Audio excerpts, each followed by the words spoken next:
Evolución de la cirugía general en el estado Táchira. Es una obra que compila la historia de la cirugía general en el estado Táchira desde sus inicios, escrita por el doctor Gerardo Pérez Duque y el doctor Francisco Romero Ferrero. El doctor Francisco Romero Ferrero nace en San Cristóbal en 1939.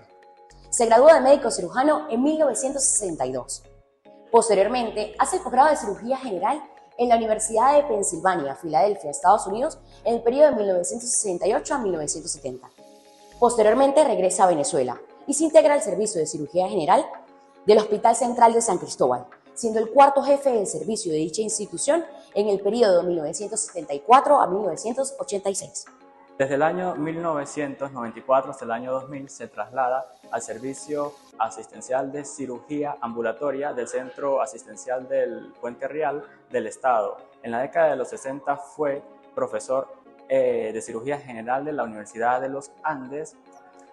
Posteriormente se destacó como tercer presidente tachirense de la Sociedad Venezolana de Cirugía General entre los años 1977 y 1999. Ha destacado una excelente e impecable labor docente, administrativo, así como un apasionado por la historia tachirense.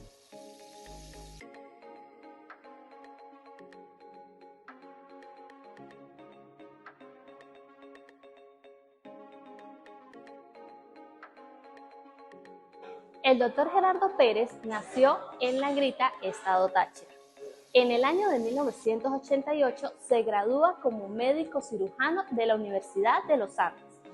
En el año de 1993 recibe el título de cirujano general en el Hospital Militar Carlos Arbelo de Caracas. Para el año de 1995 se gradúa como coloproctólogo en el Hospital das Clínicas São Paulo en Brasil. Actualmente se desempeña como cirujano general y coloproctólogo del Centro Clínico San Cristóbal y del Hospital Central de San Cristóbal, en el cual desde el año 2017 se desempeña como jefe del Departamento de Cirugía. Es miembro de la Sociedad Venezolana de Cirugía, de la Sociedad Venezolana de Coloproctología y de la Asociación Latinoamericana de Coloproctología. Cuenta con 34 años de experiencia y su principal labor ha sido la asistencial y docente. En esta obra nos trae la evolución de la cirugía general en el estado Táchira y es con quien tenemos el placer de estar conversando el día de hoy.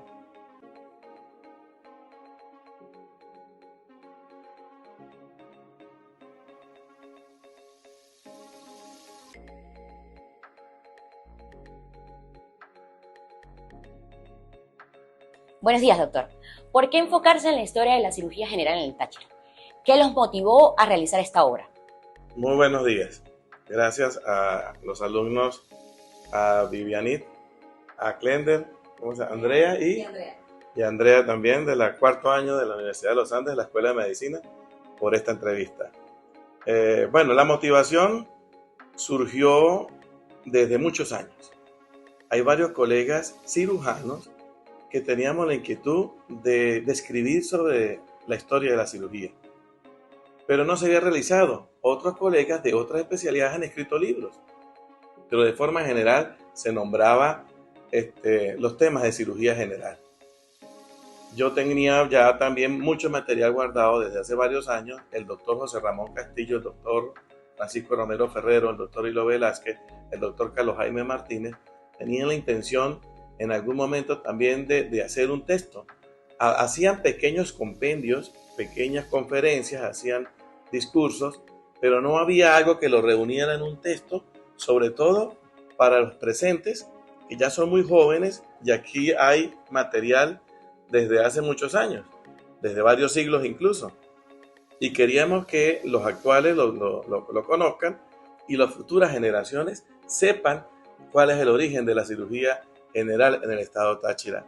Y la chispa nos la dio el doctor Edberto Zambrano cuando en el 2019, en abril, le entrega un comunicado al doctor Francisco Romero Ferrero para ver si le podía colaborar con un artículo para una enciclopedia, un compendio que estaban haciendo de todas las especialidades en el estado Táchira. Si mal no recuerdo, creo que eran 36 los capítulos que iban a formar parte de ese compendio, distintas especialidades.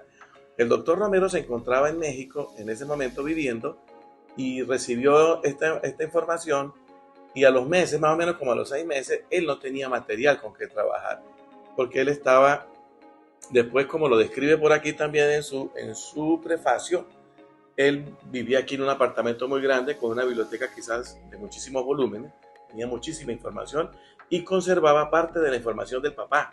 Era cirujano Francisco Romero Lobo, que había dejado también muchísimo material. Entonces, bueno, me pidió el favor que si lo podía acompañar y yo estaba como esperando la oportunidad también para arrancar a escribir el texto y le dije, pues vamos a hacer el artículo que quiere el doctor Alberto Zambrano, presidente de la Academia de la Medicina del Estado Táchira, para el compendio que están haciendo la academia, y aprovechamos después nosotros de hacer un texto, una obra, y lo enmarcamos. Me dijo, ¿cómo no? Vamos a darle, y arrancamos. Se le dio un corte en abril del año 2021, y este libro fue terminado más o menos en noviembre del año, o sea, la revisión, que llevó muchísimo tiempo, y el diseño fue terminado ya para noviembre, ya impreso y todo, y se bautizó el 19 de diciembre en el auditorio del Hospital Central. Bien, para continuar, doctor, la coloproctología como especialidad en auge, ¿qué recomendaría al paciente? Ya que hablar de estas patologías anorrectales no es tan común como por así decir, voy al odontólogo, me arreglo una carie. Entonces, ¿qué le diría usted al paciente para que tenga esa seguridad y asista al coloproctólogo? Bueno, excelente pregunta. La coloproctología es una rama de la cirugía general que trata las enfermedades tanto médicas como quirúrgicas del colon, recto y ano. Y es una especialidad muy antigua, solo que en nuestro medio probablemente se conoce muy poco. Todavía llegan muchas personas y dicen, yo no sabía que había una especialidad para el ano y para el recto, porque lo asociaban era a gastroenterología. Pero los coloproctólogos pues están creciendo, cada vez más escuelas, ya el país tiene unas 3 escuelas en este momento formando también. Y es muy importante. ¿Por qué? Porque nuestra cultura dejamos avanzar a veces muchos síntomas y síntomas. En otros países más avanzados, un sangrado, ¿verdad? Nasal, que tú no logres mejorar en unos días, vas al otorrino. Sangrado vaginal, intermenstrual, urinario, van al urólogo. En nuestro medio las personas sangran y sangran por la orina y sangran nasal y sangran vaginal y no van. Ahora imagínense los sangrados rectales. En un estudio que hicimos en el hospital hace aproximadamente unos 10 años, logramos detectar que cerca de un 25% de las personas que entrevistamos, cerca de 990, tenían, ese 25% tenían sangrado. Un sangrado macroscópico que lo veían en gotas, en el sanitario, en el papel, manchas, pero no se preocupen. Y les voy a decir algo, todo sangrado que pase de 8 días no es hemorroide, hay que tener cuidado, pudiera ser otra cosa, como por ejemplo el cáncer de recto, que lo tenemos como una patología, ocupando a nivel de cáncer de colon rectal el tercer lugar a nivel de los países occidentales. Sí, está avanzando muchísimo más que el cáncer gástrico. Hay que entonces estar, síntomas como ese que les acabo de decir, son motivo de consulta. Pero así como eso, también hay muchísimas más consultas. Que si el prurito anal, el sangrado, la picazón, masas, volúmenes en esa zona, signos de calor local. Es muy variada la patología, es muy grande la patología. Doctor, ¿nos puede hablar de las hemorroides y si son oportunas operarlas? Bien, la enfermedad hemorroidal es un problema de motivo de consulta frecuente. Para el coloproctólogo es la número 1 de los motivos de consulta. Pero hablar de enfermedad hemorroidal, porque vamos a aclarar una cosa, las hemorroides son unos cojinetes vasculares que están, ¿verdad?, en el tercio distal del recto y en el borde del ano. Hay que explicarle a las personas que tenemos 2 plexos hemorroidales. Nacemos con hemorroides y morimos con hemorroides. No fue un problema ahí que se nos anexó, sino que forman parte de la anatomía humana y de la fisiología, porque por ahí van los nutrientes y va la oxigenación de esos tejidos, como el mecanismo esfinteriano anorrectal. Es muy variada los problemas. El plexo externo da unos problemas y el plexo interno da otros problemas. Cuando las medimos en grado, estamos midiendo el plexo interno. Grado 1, grado 2, grado 3 y grado 4. Y el plexo externo te puede dar entonces otros problemas. Tenemos 3 paquetes principales, 2 laterales derechos y 1 lateral izquierdo. Y entre ellos puede ocurrir 3 paquetes accesorios intermedios. Pudiéramos tener 6 que cuando se unen forman lo que se llama una corona. Ahora, Bien, operarlas, bueno, eso es motivo a nivel del pueblo de mucha controversia. Claro, a veces es necesario operar de urgencia y otras veces de forma electiva. Porque hay personas, por ejemplo, que hacen una trombosis hemorroidal del paquete posterior derecho. Y es una trombosis que viene con muy dolorosa, una masa de 3-4 centímetros, atención. A veces se le hace, cuando son pequeñas, un drenaje local, y si no se llevan a un pabellón y se hace bajo anestesia conductiva, anestesia general, una cirugía.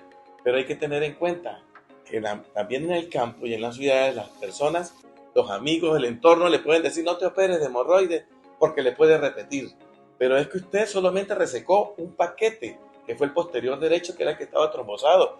Le quedan los 2 paquetes principales y todavía los 3 accesorios que pudieran salir en el externo. Y quedan todo el plexo interno. Pudiéramos tener 10 años después en ese mismo paciente una enfermedad tipo 3, tipo 4 del plexo interno que hay que resolver. Y no fue que le repitió, sino que es una enfermedad que fue creciendo porque fundamentalmente los malos hábitos, tanto higiénicos, dietéticos, de ejercicios, sobre todo los dietéticos, el pujo, ¿verdad? Las mujeres embarazadas cuando tienen esas cantidades, aumento de volumen a nivel del abdomen y el esfuerzo del parto, y así como otras enfermedades concomitantes pueden llevar aumento de estos cojinetes hemorroidales y hay que resolverlos. Hay manejo conservador en etapas iniciales, hay manejo a nivel de consultorio en etapas intermedias y en etapas avanzadas hay que intervenir. Doctor, ¿qué impacto ha tenido la cirugía laparoscópica y la cirugía bariátrica para el pueblo tachirense? Bien, la cirugía laparoscópica llegó al Táchira más o menos en el año 1991. Las primeras cirugías laparoscópicas se hicieron en Francia, ¿verdad? Aunque en el libro tenemos el texto que reconocemos unos años antes a un alemán también que habían hecho ya la primera, por ejemplo, vesícula por laparoscopia. Y Cursen también había hecho alemán, ginecólogo, la apendicectomía por laparoscopia en el año 91. O sea que el avance no solamente ha sido para el estado Táchira. La cirugía laparoscópica nos ha llevado a hacer por cirugía por mínima invasión grandes procedimientos por mínima invasión. Hoy en día las vesículas yo considero que se extraen por laparoscopia 97-98%.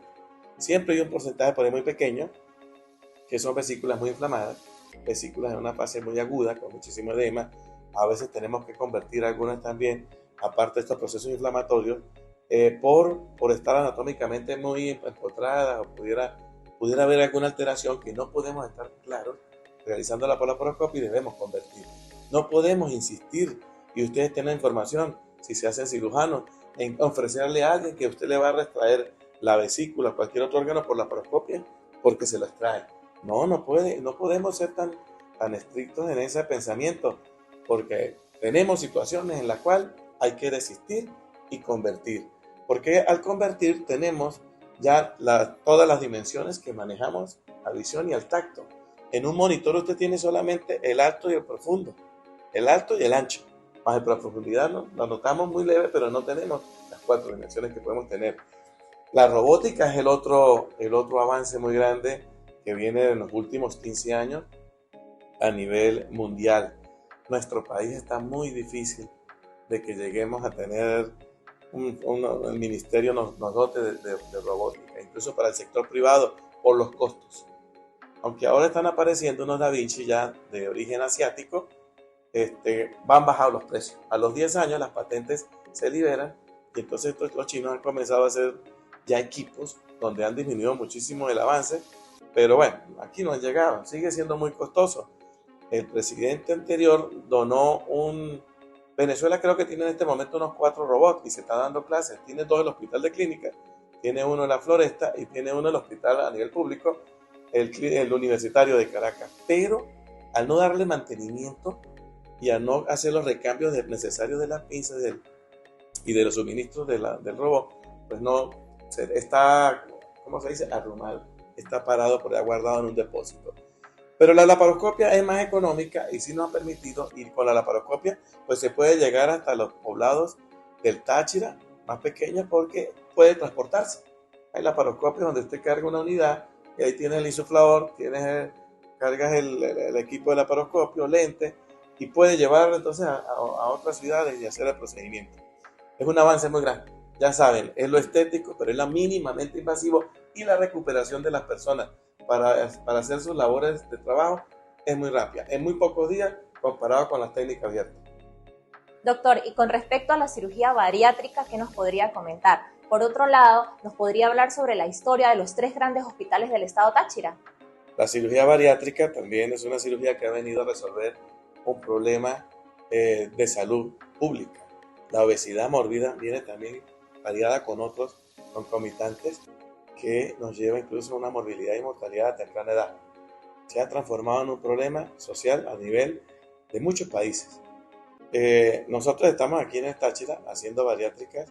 En el libro está en el texto anotado, las primeras incluso se hicieron en el Hospital Central, ¿verdad? Cirugía plástica y cirugía general combinada. Después fueron mejorando, pero comenzaron a venir de Caracas también algunos cirujanos a hacer equipo con cirujanos de aquí de la ciudad. Y bueno, actualmente tenemos el doctor, hay varios equipos trabajando a nivel del estado y de la ciudad. Todos han funcionado. En el central continuamos también haciendo cirugías bariátricas, pero muy esporádicas.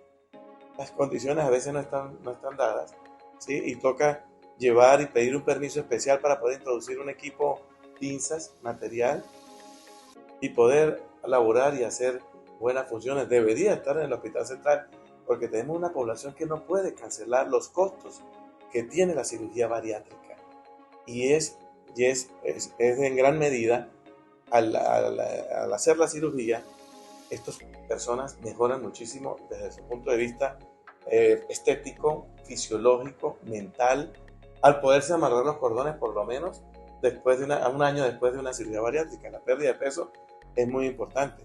Hay que cuidarse. Si usted se cuida también con un procedimiento bariátrico de manga o de bypass o cualquiera de los otros procedimientos de balones que se están promocionando o técnicas por vía endoscópicas, también pudieran perderse el procedimiento y volver a llenarse otra vez de kilos y volver a hacer otra vez un obeso en los grados o un índice de masa corporal muy grande de nuevo. Hablando de los hospitales del estado Táchira, hasta 1874 el estado pues llegó a tener médicos de ciudades, algunos médicos en los pueblos, algunos hospitales que se llamaban hospitales de salud, hospitales militares, sobre todo en el siglo XIX. Porque en el siglo XIX tuvimos varias guerras. Tuvimos la guerra de la independencia, que nos llevó prácticamente unos 18 años. Después tuvimos la guerra federal. Y finalizando el siglo, tuvimos otra revolución liberal restauradora. Pero para 1874, la necesidad ya de esta ciudad y del estado llevó a la creación del Hospital San Juan de Dios, que era un hospital ya más o menos al estilo europeo, ¿verdad? Con distintas salas de hospitalización, las mujeres para un lado, los hombres para otro lado, los niños para otro lado. Se tenía una sala para atender los partos, para hacer los curativos. Nació con un pequeño quirófano, un pequeño pabellón y 30 camas de hospitalización.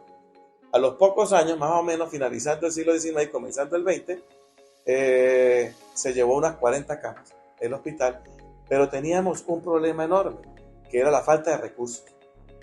Prácticamente se describe cómo las intervenciones que se hacían y prácticamente las sustancias que se llevaban, los hilos que se usaban, las compresas, las telas, eran aportadas por médicos, ¿verdad?, externos al hospital que iban a hacer labores de beneficencia dentro de ese hospital. Y ese hospital pues fue cayendo también en desuso, se fue deteriorando y quedaba muy pequeño. Y fue cuando Eustoquio Gómez comenzó a hacer, desde la primera piedra que se había colocado en 1906, en 1914 se comenzó a hacer el Hospital Vargas en honor al doctor José María Vargas. El Hospital Vargas se llamaba Vargas, no José María Vargas, sino Vargas. Y ahorita vamos a hablar algo del Hospital Central también, porque hay confusión y que ustedes lo tengan claro también y la comunidad la tenga clara. Entonces el Hospital Vargas fue inaugurado el 19 de diciembre de 1927 por el presidente del estado, era el general Juan Ramírez, y comenzó con aproximadamente 90 camas. De ese Hospital Vargas, ahí se entabló la primera medicina y cirugía moderna. Teníamos para el año 31 4 cirujanos que venían, 3 formados del extranjero y 1 formado en Venezuela, que era Rafael Zamora Pérez. Venía el doctor Ramón Ignacio Chacón de Hamburgo, el doctor Elvano Adriani, que venía formado de Italia y de Europa y de Francia también, y después llegó el doctor Francisco Romero Lobo, el cual se terminó de formar aquí como cirujano de la mano del doctor Elvano Adriani. Elvano Adriani revolucionó la cirugía. Ya teníamos para la época muchos tumores gástricos y comenzó a hacer la cirugía gástrica, que incluso fue evaluada por cirujanos nacionales que venían del centro del país, incluso fuera de Venezuela, y lo catalogaron como un cirujano y un servicio que prestaba importante ayuda a la población. El doctor Elvano después se fue en el año 42 y tenemos en este libro, en el texto está descrito cómo fue el primero, él fue el primero que creó el servicio de cirugía y traumatología. No habían departamentos como tal. Después se extendió traumatología de cirugía al llegar el doctor Pablo Pucci y el doctor Redondo. Este hospital estuvo en funcionamiento hasta 1958, cuando se inaugura el Hospital Central de San Cristóbal. El Hospital Central de San Cristóbal también fue hecho bajo un sistema dictatorial, bajo una dictadura que teníamos con el general Marcos Pérez Jiménez, pero al final él no lo pudo inaugurar. Lo mismo pasó también en el año 27. En el año 25 aquí mandaba presidente del Estado Eustoquio Gómez, quien era un dictador para la época, y a nivel nacional el primo, que era Juan Vicente Gómez, y era una dictadura también. El Hospital Vargas lo inauguró el general que les dije, Juan Ramírez, y en el año 58 no se quería inaugurar el Hospital Central, que ya estaba hecho, porque por problemas, por diatribas políticas. Hubo una inauguración discreta, un poquito secreta, un poquito como de bajo perfil, el 14 de julio de 1958. Vinieron los ministros de Sanidad, vino el ministro también de Colombia, las autoridades regionales, y se inauguró, pero abrió sus puertas el 9 de agosto de 1958, cuando recibió su primer paciente. El Hospital Central se llama Hospital Central. El Hospital Central de San Cristóbal no se llama Hospital Dr. José María Vargas, ni tampoco se llama, es un hospital universitario, pero ustedes van a encontrar que el Hospital Central, Hospital Universitario Dr. José María Vargas, no, ese no es el nombre. Vargas llevaba el hospital antiguo. El Hospital Central, cuando se inauguró, tenía 60.000 habitantes el estado, la ciudad, y el estado quizás contaba con unos 300.000, y se criticaba muchísimo porque era un edificio, una estructura muy grande. Lo llamaban de mamotreto, era un elefante para la época, y criticaron muchísimo al gobierno, porque ¿quién iba a comer concreto? ¿Y quién iba en qué momento se iba a llenar ese hospital? Y bueno, fíjate que han pasado ya 60 y qué, casi 65 años de que tenemos este hospital, y es el actual con el que contamos, pero lo tenemos en desmejoría. Muchas salas cerradas. No tenemos los quirófanos como cuando se abrieron en aquella época, ni el personal, que es lo más grave que tenemos ahorita. Los suministros y las medicinas, el Estado aporta, pero también tenemos muchas ONG que también nos ayudan, sobre todo cuando tuvimos la pandemia por COVID-19, que recibimos ayuda muchísima externa e interna. Se tiene planificado hacer otros hospitales por separado, como el hospital del materno infantil. El Hospital Central tiene un área, un terreno muy grande, que pudiera también ahí levantarse el materno infantil, ¿verdad? El hospital de infecciones y el hospital quirúrgico. Pero todo está en planes, y en este momento se habla de que no hay recursos para nada.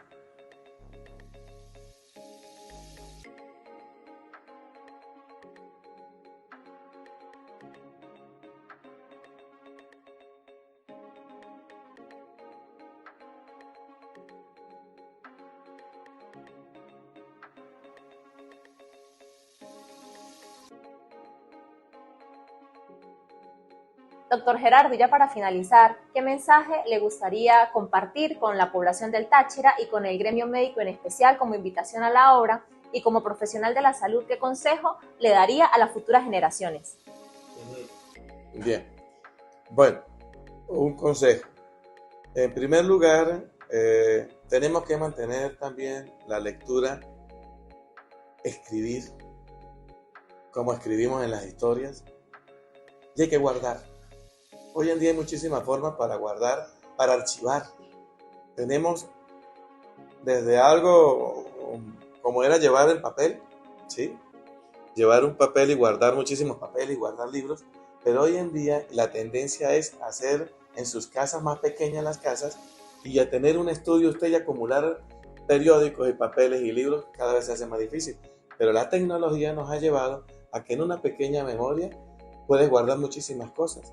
Entonces guardemos y archivemos para poder tener la historia, porque el que no conoce su historia está condenado a repetirla, pero a repetir los fracasos. ¿Sí? Podemos repetir las cosas buenas, no repetir los fracasos. Tenemos también algo que esta tecnología y el hombre ha llegado a algo que a mí me parece muy fantástico, como es la nube. En mi teléfono, que es más pequeño que el de los muchachos, yo tengo 15.000 fotos, tengo 800 videos, pero tengo 2.500 libros que ocuparían muchísimo espacio. Yo creo que esta oficina, que es de 59 metros cuadrados, no cabe lo que yo tengo ahí. Y la nube es la que me soporta todo eso, lo que pago para que me tenga allá arriba. Eso deberían tener los hospitales y los servicios y las bibliotecas, pero ya no hay ni bibliotecas. Ya no hay ni bibliotecas. Bueno, como acabamos de hablar, entonces la historia es necesario conocerla. La población en general y la población médica. Y más ustedes que son estudiantes, que están en formación, deben conocer la historia. En todas las especialidades, no importa la carrera que se estudie, si usted es piloto, si usted es militar, si usted es una licenciada en geografía, en educación, debe conocer la historia muy bien, todo lo que ha vivido el hombre para llegar a lo que estamos ahora. Para culminar, lo voy a resumir en unas pequeñas frases que están aquí, desde el punto de vista del axioma que nos dejó para la posteridad el célebre médico y filósofo Claude Bernard. En el siglo XIX, no se puede conocer bien una ciencia si no se conoce su historia. Y no se puede conocer bien la historia, dijo Albert Einstein también, llevando este hilo, ¿sí? Cuando expresó: no puede haber progreso en una sociedad si no se conserva lo que hay de positivo en su pasado. Y estamos seguros, el autor Dr. Francisco Romero Ferrero y mi persona, que si un libro surge del corazón, como nos surgió a nosotros dos, este libro penetrará en otros corazones. Y el arte y la retórica quedará como un problemita o meros actos secundarios. Así que, muchachos, aprovechen, están en una carrera muy linda, donde nuestra vocación, la mística, nos lleva adelante. Nosotros a veces todavía, por ejemplo, los que quedamos en los hospitales, damos muchísimo. Queda mucha gente en Venezuela, estamos viviendo situaciones muy difíciles. Yo creo que tenemos un problema social, económico y político que nos tiene amarrados. Pero en algún momento vendrán buenos gerentes y saldrá adelante el país, y Venezuela en su sistema de salud recibirá el Producto Interno Bruto que debe recibir. Está descrito por la OMS que debe ser del 10%. Y este país tiene años que no recibe ni el 1%. Imagínense cómo puede estar el sistema de salud. A mí me duele muchísimo, porque tengo más o menos metido ya 40 años en esto y ya he visto el deterioro. Esperemos que en algún momento Venezuela y su pueblo sea recompensado. Gracias.